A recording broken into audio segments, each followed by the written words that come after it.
點解有啲咁樣嘅嘢嘅？呢啲係乜嘢嚟嘅咧？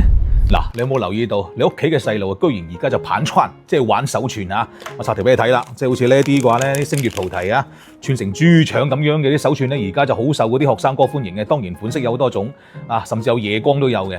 哇！見到呢個細路咧，而家盤串啊，即係玩手串咧，你唔好話佢添。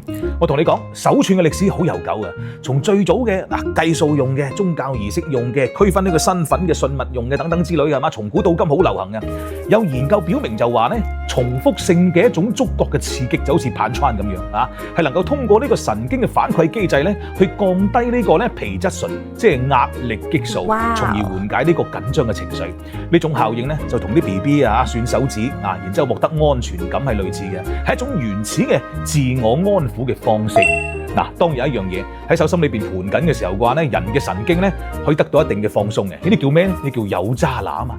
尤其而家啲細路讀書，你估容易咩？係嘛？壓力你估少㗎。所以玩手串好盤串好，起碼好過打機。唔知你覺得啱唔啱啊？行。